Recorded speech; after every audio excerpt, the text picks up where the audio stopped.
오늘 하나님 말씀은 구약성경 역대하 30장 1절에서 22절까지 말씀입니다. 본문이 길어서 우리 13절부터 22절까지만 우리 함께 나누어서 읽겠습니다. 13절부터 제가 읽겠습니다. 둘째 달에 백성이 무교절을 지키려 하여 예루살렘에 많이 모이니 매우 큰 모임이라.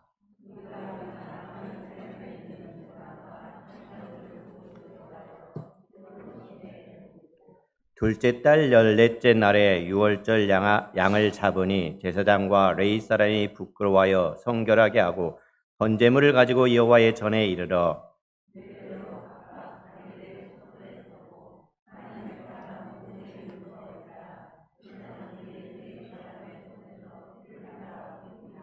회중 가운데 많은 사람이 자신들을 성결하게 하지 못하였으므로 레위 사람들이 모든 부정한 사람을 위하여 유월절 양을 잡아 그들로 여호와 앞에서 성결하게 하였으나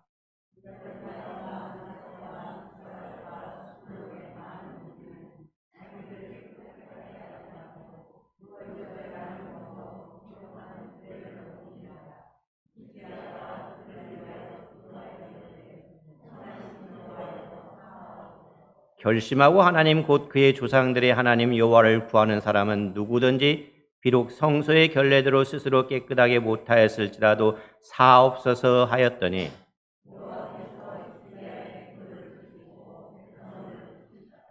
예루살렘에 모인 이스라엘 자손이 크게 즐거워하며 7일 동안 무교절을 지켰고 레위 사람들과 제사장들은 날마다 여호와를 칭송하며 큰 소리 나는 악기를 울려 여호와를 찬양하였으며 히스기야는 여호와를 섬기는 일에 능숙한 모든 레위 사람들을 위로하였더라. 이와 같이 절기 7일 동안에 우리가 먹으며 화목제를 드리고 그의 조상들의 하나님 여호와께 감사하였더라. 아멘. 올해는 6.25 전쟁이 발발한 지 75년이 되는 해입니다. 여러분은 북한이라는 단어를 들으면 어떤 이미지가 떠오릅니까? 아마도 수많은 부정적인 단어들과 부정적인 기사들이 생각이 날 것입니다. 억압, 빨간색, 독재, 두려움, 고통, 이러한 이미지들이 아마 생각될 것입니다. 그리고 북한에서 보도되는 너무도 두렵고 무서운 일들이 실제로 일어나고 있는 곳이 바로 그곳이기도 합니다. 그런데 우리의 생각과 달리 하나님 나라의 관점에서 볼 때 정말 다름을 알 수가 있습니다.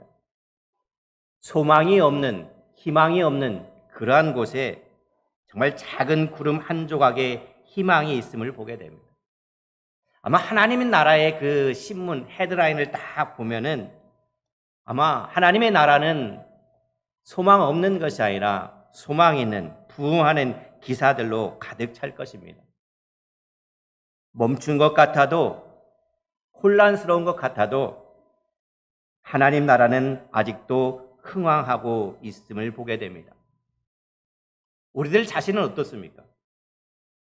우리는 현실에만 관심이 있거나 일어나는 현상에만 주목하고 있지는 않습니까? 어두울 때일수록 더욱 막막해 보이는 그런 때일수록 보이지 않는 그 나라, 보이지 않는 그분, 하나님을 약속을 믿음의 눈으로 바라보는 한길의 성도들이 될 수 있기를 바랍니다. 오늘 본문을 우리가 30장 1절부터 쭉 보면은 처음 1절부터 9절까지의 내용은 이렇습니다. 아주 신실하고 지혜로운고 인내가 많은 한 왕이 이제 유다 왕국에 세워지게 됩니다. 그는 왕이 되자마자 첫 번째로 한 일이 뭐냐면은 성전의 문을 연 것이었습니다. 그 아버지 때까지는 성전의 문을 닫아 놓았습니다. 성전 문이 닫아졌다는 것은 무엇을 말합니까? 하나님께 대한 예배가 중지되어 있었다는 것입니다. 그런데 이 왕은 그 성전 문을 열고 그 성전을 수리하고 청소하고 정결케 하고 하나님께 예배 드리는 것을 다시 시작했습니다. 여러 가지 제도를 한 가운데 개혁하고 난 후에 이 왕의 마음에는 야, 오랫동안 우리가 유월절 명절을 잘 지키지 못했으니 우리 유월절 명절을 좀 지키면 좋겠다 하는 생각이 들었습니다. 원래 유대인들은 매년 1년에 3차례 모든 남자들은 예루살렘에 와서 명절을 지키게 되었는데 그것이 끊어진 지 이미 오래되었습니다. 그러면서 자기가 다스리는 이 남쪽 왕국만 모여서 유월절 명절을 할 것이 아니라 북쪽에 있는 사람들도 같이 명절을 지켰으면 좋겠다라고 생각을 합니다. 그래서 북쪽에 있는 그 자기 동포들에게도 사람을 보내서 우리 유월절 명절을 같이 보내자라고 초청을 합니다. 원래 이스라엘이라고 하는 나라는 어떻습니까? 한 나라이지만은 이제 나라가 분단되어서 남유다와 북이스라엘로 나누어졌습니다. 그런데 주전 721년경에 아수르에 의해서 북이스라엘이 멸망을 당합니다. 그렇게 멸망당한 지 6년이 지난 때가 바로 오늘 우리가 읽은 본문의 배경이 됩니다. 북이스라엘 나라가 멸망당해서 엄청나게 비참한 삶을 살아가고 있는 것입니다. 나라가 멸망하면서 그 나라의 지도급에 있는 사람들은 다 포로로 잡혀갑니다. 지도급이 아닌, 지도력이 없는, 능력 없는, 기술이 없는 사람들만 남아서 아수르의 식민 통치를 받고 있었습니다. 그러니까 북이스라엘의 많은 사람들이 다른 나라로 이주해 나갔고 다른 민족이 그날에 와서 삶을 살게 됩니다. 북이스라엘의 경제는 파탄되었죠. 모든 사람들이 정말로 비참한 생활을 할 수밖에 없었습니다. 그러다 보니까 자연적으로 이 지역에는 종교가 혼합되었습니다. 원래 이스라엘은 하나님을 잘 섬기지 북이스라엘은 하나님을 잘 섬기지 못했습니다. 그래서 가나안에 여러 종교가 들어와서 종교가 혼합이 되다 보니까 그나마 그 나라가 어떻게 됩니까? 망하고 나니까 여러 사람들이 뒤섞이고 나라를 다스리고 식민지 정부와 이방 사람들이 있다 보니까 다양한 종교가 들어와서 종교가 섞여버렸습니다. 하나님을 섬기는 것이 깨지게 된 것이죠. 어떻게 보면 영적 공백의 시간이 북쪽 사람들에게 있었습니다. 그러니까 북쪽에 있는 모든 사람들이 좌절과 낙심스러움과 영육간의 비참한 삶을 살아가게 되죠. 그런 북쪽에 있는 사람들에게 이 지혜로운 왕이 유월절 명절을 지키자, 함께 지키자라고 초청을 하고 있는 것입니다. 이 왕이 히스기야 왕이죠. 이 히스기야 왕이 보발꾼에게 편지를 보내서 남북의 모든 사람들이 예루살렘 성전에 모여서 하나님 앞에 유월절 명절을 보내자고 초청을 합니다. 오늘 본문 읽진 않았던 30장 6절에 그 말씀이 있습니다. 그러면서 이 북쪽에 있는 나라가 멸망한 것은 너희가 하나님을 떠났기 때문에 그렇다. 그러니 하나님께로 돌아와. 하나님께로 돌아오시고 하나님은 은혜와 자비로우신 분이기 때문에 포로로 잡혀갔던 사람들이 다시 돌아오게 될 것이고 나라가 다시 일어나게 될 것이고 다시 살 길이 여기에 있습니다라고 초청을 합니다. 그리고 그들이 오도록 권면하고 있죠. 그 다음에 이어지는 것이 뭐냐면은 그 초청에 대한 반응이 10절부터 12절에 등장하고 있습니다. 이 초청을 받은 사람들이 두 반응이 나타납니다. 사람들의 반응이 두 가지로 나타나는데 첫 번째는 10절 하반절에 보니까 이렇게 되어 있습니다. 사람들이 그들을 뭐라고 했냐면 조롱하며 비웃더라라고 말하고 있습니다. 그러니까 예루살렘에 다 와서 우리 유월절 명절 지키자고 초청하는데 많은 사람들이 그 초청을 어떻게 했다고요? 조롱하고 비웃었다라고 말합니다. 그들은 남쪽 왕국에 대해서 어떻게 보면 거부 반응을 가지고 있었을지도 모릅니다. 너무 오랫동안 분단되어 있었기 때문에 그간의 갈등과 전쟁으로 인해서 여러 가지 상처들이 있었습니다.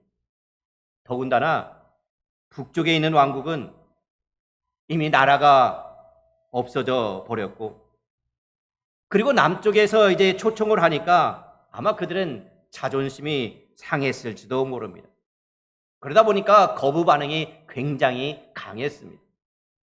또 오랫동안 하나님을 섬기는 것으로부터 멀어져 있기 때문에 하나님을 섬기는 것의 중요성을 알지 못합니다.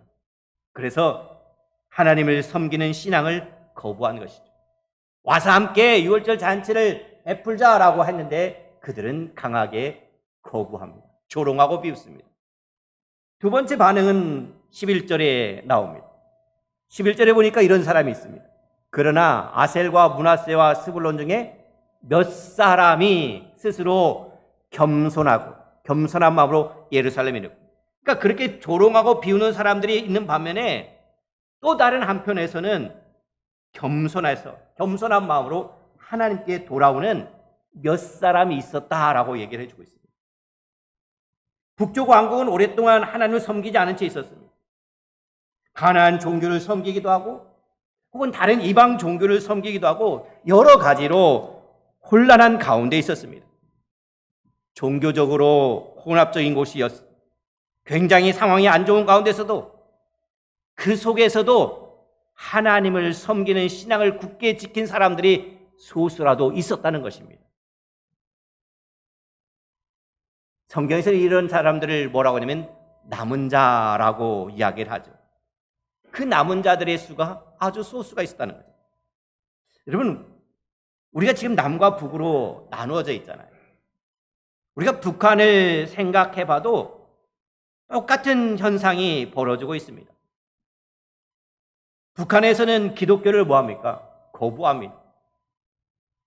예수를 믿는 사람이 있으면 어떻게 되겠어요? 체포하고 수용소에 들어가게 하고 심지어는 총살로 죽이기도 합니다. 그들은 교육을 학생들에게 어떻게 합니까? 기독교는 부정적인 것으로 가르칩니다. 기독교는 미국의 앞장이야. 또 우리 공산주의 정부에 대해서 대항하는 사람들이라고 가르칩니다. 그러니 젊은 사람들이 그들에게는 기독교에 대한 부정적인 시각이 강하게 나타날 수밖에 없는 것이죠. 그러나 그런 중에도 북한에 남은 자가 있다는 소식이 우리들에게 꾸준히 들려주고 있습니다. 그러한 어려운 상황 속에서 고난을 받고 고통을 겪는 속에서도 신앙을 저버리지 않고 남은 자가 있다는 것입니다. 들리는 소식을 보면은 그들은 예배할 때 함께 모여 예배하긴 하되 얼굴에 가면을 쓰고 예배를 한다고 합니다. 정말 왜 그렇게 가면을 쓰고 예배하냐 했더니 나중에 혹시라도 자기가 들키면 나와 함께 했던 예배하는 자가 누군지 모른다고, 밝힐 수 없다는 것을 보여주기 위해서 그렇게 예배한다고 합니다. 신앙을 지키고 남아있는 성도들이 그 가운데 있다는 것입니다. 여러분, 우리는 어떻습니까? 우리는 정말로 좋은 환경 속에서 어떻게 보면 주일마다 모여서 예배드리고 여러 가지 다양한 신앙 활동을 하고 기도회 등을 할 수가 있습니다. 우리야말로 신앙을 잘 지키는 자들이라고 생각합니다. 그러나 북한에 있는 신앙을 지키는 남아있는 성도들은 어떻게 보면 우리보다 더욱 강한 신앙을 가진 사람들임을 볼 수가 있습니다. 이렇게 북녘 땅에 있는 동포들이 이제 본문에서 예루살렘에 옵니다. 초청을 받고 소수의 사람들이 예루살렘에 와서 하나님 앞에 예배를 드리고 유월절 잔치를 함께 합니다. 그러니까 같은 신앙을 가졌고 같은 한 핏줄이고 공동의 역사와 전통을 가지고 있다는 것을 서로 확인하면서 야, 우리가 다 한 형제라는 사실을 확인했을 때 얼마나 기뻐했겠습니까? 너무나 기뻐서 같이 하나님 앞에 찬양하며 같이 예배를 드리며 유월절 잔치를 드렸습니다. 그런데 그만 문제가 생겼습니다. 북쪽에서 온 사람들이 유월절 잔치를 드리는 가운데 정해진 규칙이 있어요. 정해진 의식이 있어요. 그러니까 종교적인 의식과 규례와 기범을 따라서 자기를 정결케 한 후에 유월절 양을 먹어야 하는데 그만 이 사람들은 어떻습니까? 그것을 무시하고 유월절 양을 먹어버렸습니다.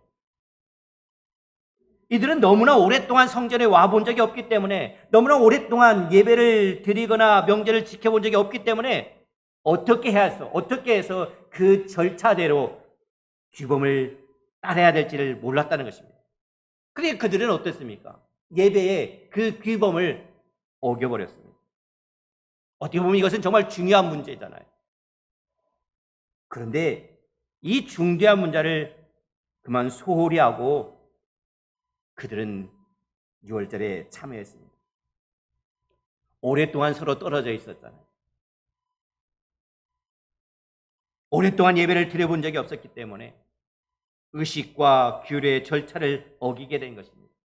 유월절 잔치가 기쁨으로 막 이렇게 무르익었다가 넘치고 있다가 그만 갑자기 그 잔치의 분위기가 어떻게 돼요?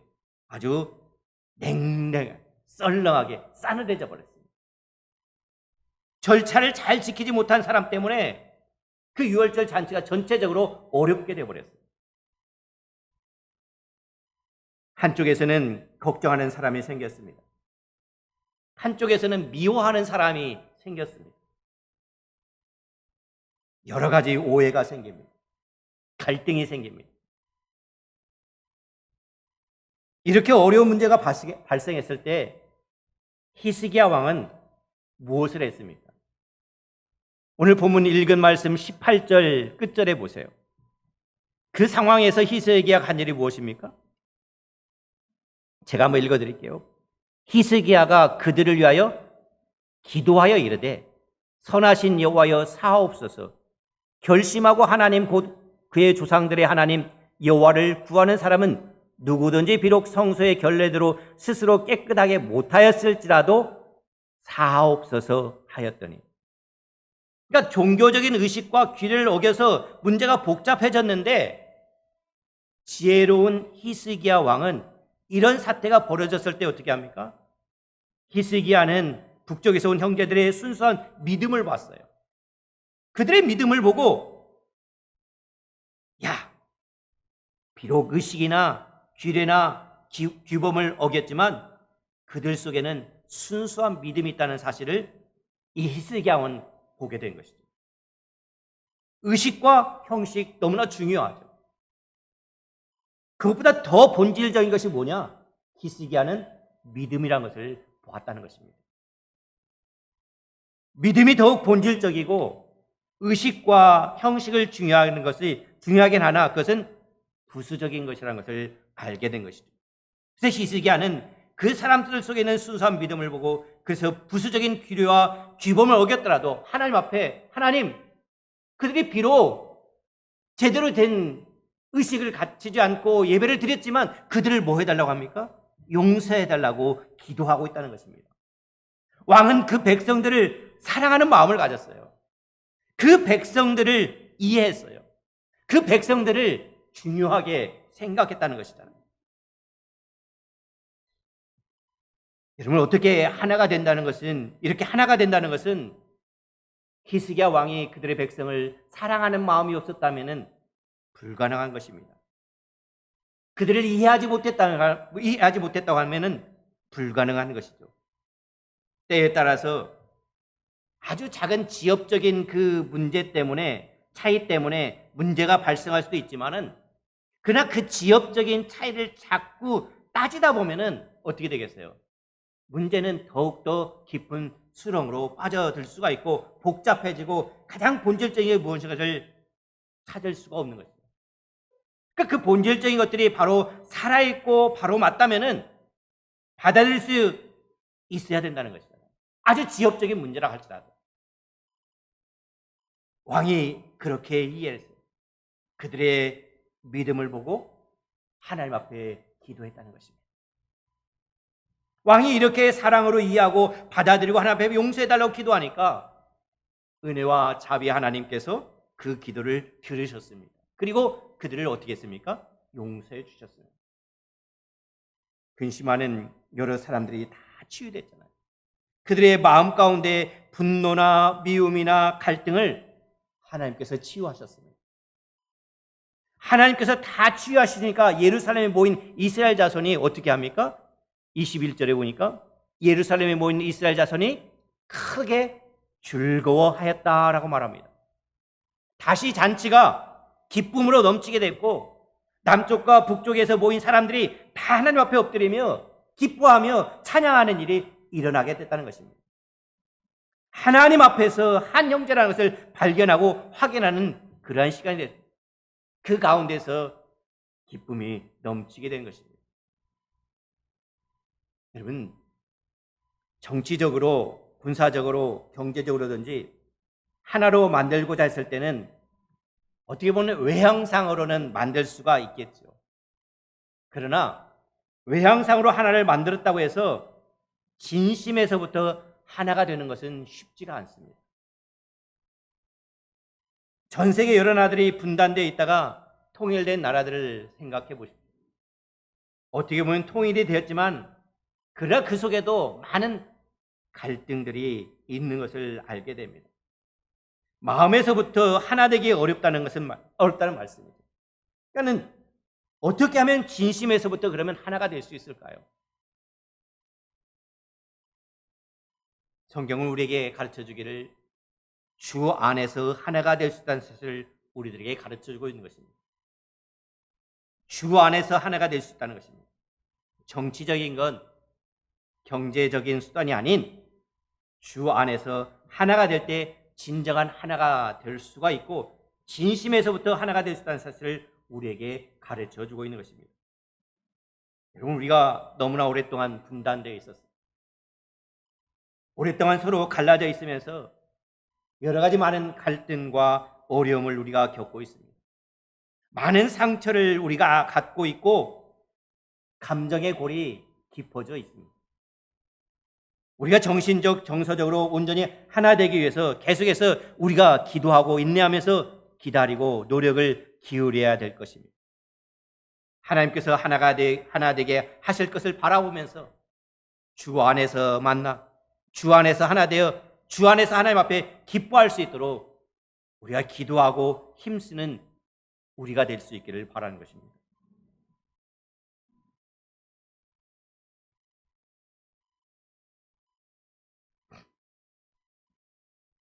북한을 생각하지 않아도 이 나라 대한민국의 사회는 어떻습니까? 대한민국 사회를 바라봐도 갈등의 골이 심합니다. 그러니까 우리나라 대통령은 어떻습니까? 임기가 끝나면은 바뀌지만은 창세 전부터 지금까지 바뀌지 않고 임기 자체가 없으시며 더 실제적인 우리의 왕 하나님이 계심을 우리는 기억해야 되는 것입니다. 한 사람의 생명을 오늘 밤에라도 당장 취하여 가실 수 있으며 한 나라를 세우기도 하시고 패할 수도 있는 진짜 열방의 왕이신 하나님을 믿음의 눈으로 바라볼 수 있는 우리가 될 수 있기를 바랍니다. 히스기야 왕은 북녘 땅의 사람들을 바라보면서 야, 저들 소망 없다, 쓸모 없다, 가치 없다 라고 말하지 않았습니다. 오히려 유월절 잔치에 초청하여서 함께 하나님께 영광을 돌렸다는 것입니다. 오늘 우리 이 나라를 바라볼 때, 저 북녘 땅을 바라볼 때 소망 없는 것 같다고 말하지 마시기를 바랍니다. 하나님이 소망 없다, 끝났다고 말씀하시지 않는 이상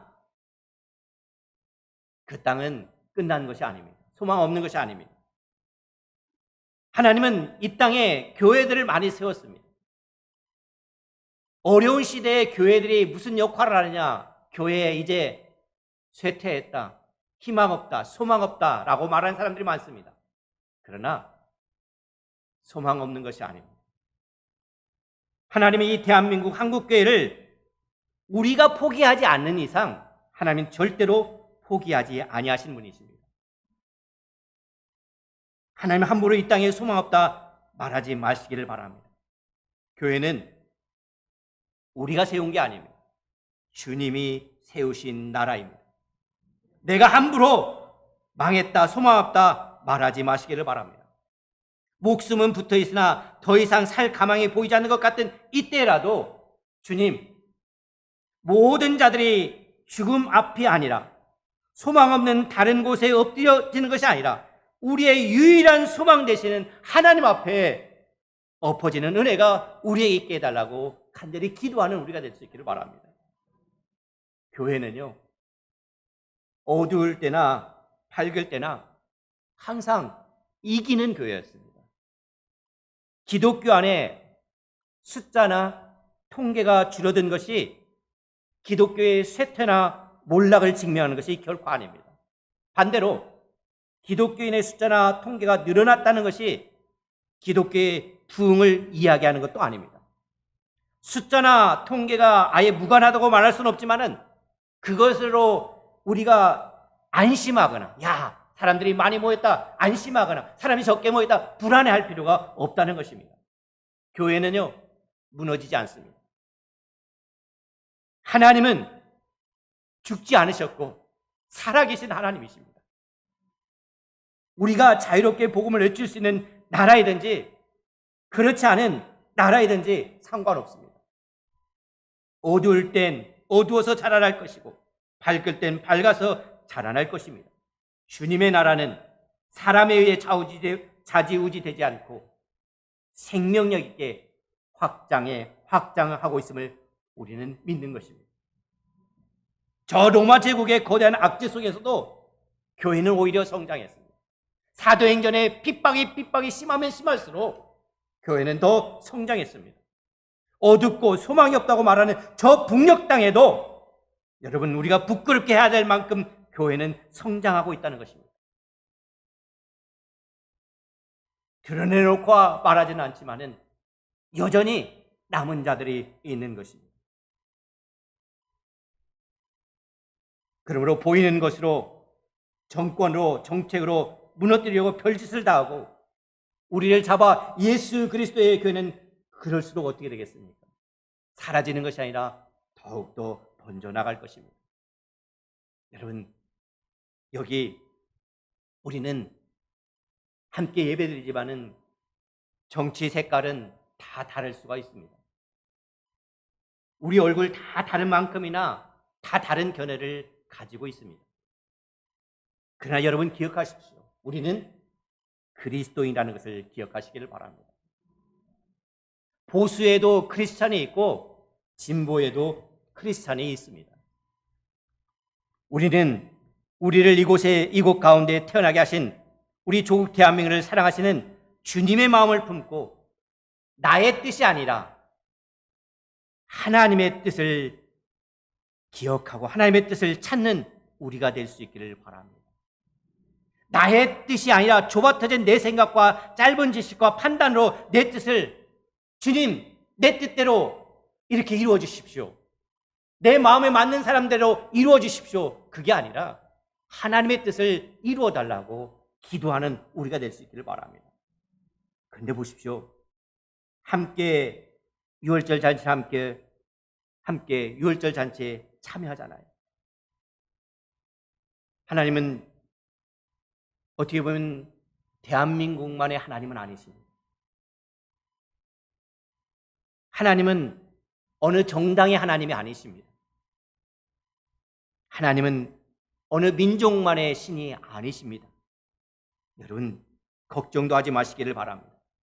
온 열방을 통치하시고 다스리는 만왕의 왕이 우리에게 계시고 저와 여러분보다 훨씬 지혜로우시며 내가 이 세상에 존재하기 전부터 열방을 더 잘 돌보시고 있지만 이 땅에 그것을 구하지 않으면 이 나라 법이 아니라 하나님의 법과 하나님의 통치와 하나님의 다스림으로 우리가 살아가고 있는 것입니다. 여러분, 만왕의 왕이신 하나님의 이름과 그의 나라에는 얼마나 관심이 있습니까? 내가 지지하는 정당의 사람들에 관한 이야기는 대변인처럼 말을 하지만 하나님 나라에 대한 일은 얼마나 많이 말하고 있는 것입니까? 히스기야 왕이 하나님에 대한 관심이 없었다면 결코 북녘 땅의 사람들을 초청할 생각을 하지 않았을 것입니다. 주님, 우리에게 주신 주님의 이름의 영광을 다시 기억하게 해주십시오. 하나님의 이름을 이용해서 하나님의 이름이 모독을 받는 것이 아니라 우리에게 영광을 받는, 우리에게서 영광을 받는 그러한 교회로, 주님의 교회로 세워달라고 기도하는 우리가 될 수 있기를 바랍니다. 주님의 나라를 구하고 이 나라를 위해 진정으로, 그리고 하나님의 이름과 영광을 위해 구하는 교회들이 곳곳에서 다시 일어날 수 있기를 바라는 것입니다. 대한민국이 어떤 나라입니까? 조선 초기에 암흑과 같은 이곳에 한국을 사랑하는 주님의 마음을 품고 선교사님들이 자신의 생명을 이곳에 아낌없이 뿌려가면서 이루어낸 나라인 것입니다. 아직도 저기 양화진에 가면은 어떤 곳이 있습니까? 선교사 묘지가 있는데 한국보다 한국을 더 사랑하는 선교사님들의 무덤이 있습니다. 나에게 1000개의 생명이 있다면 그 1000개를 다 대한민국을 위하여 주고 싶다고 고백하신 선교사님들의 무덤이 있다는 것입니다. 여러분, 이 나라를 딛고 서 있는 지금 여기서 우리는 무엇을 하시겠습니까? 남과 북이 갈라져 있고 정치, 사회 모든 면에서 혼란이 벌어지고 있지만 그 가운데 우리가 발을 딛고 서 있는데 그곳에서 우리는 무엇을 하시겠습니까? 이 설교를 준비하면서 그런 생각을 해봤습니다. 북한에 있는 김정은이 있는데 우리는 정말로 미워하고 미워합니다. 그런데 만약에 하나님, 정말 김정은이 나의 아버지라고 한다면 어떻게 해야 될까요? 뭐 전혀 일어날 것 같은 상황은 아니지만은 그런 생각을 해봤습니다. 정말 그럴 때 어떻게 해야 될까요, 하나님? 그 영혼이 정말로 주님을 알고 주님을 믿게 해야 되지 않겠습니까? 이 나라의 지도자들, 똑똑하고 훌륭한 사람들 많습니다. 그러나 그 무엇보다도 그들의 영혼이 하나님을 아는 영혼이 될 수 있게 해달라고 기도할 수 있기를 바랍니다. 우리에게 주신 강력한 무기는 뭐겠습니까? 다른 것 없습니다. 말씀과 기도뿐이 없는 것입니다. 여러분이 화해하고 기도의 자리, 지겹고 말씀 보기 싫어하는 그 자리가요, 우리에게 주신 가장 최고의 복이라는 것을 여러분 잊지 마시기를 바랍니다. 전쟁에서 이기고 지는 것은 우리 주님께 달려 있습니다. 주님께서 너희를 모조리 우리 손에 넘겨주실 것입니다. 히스기야 왕이 하나님께 나아가 하나님께 예배했던 것처럼 오늘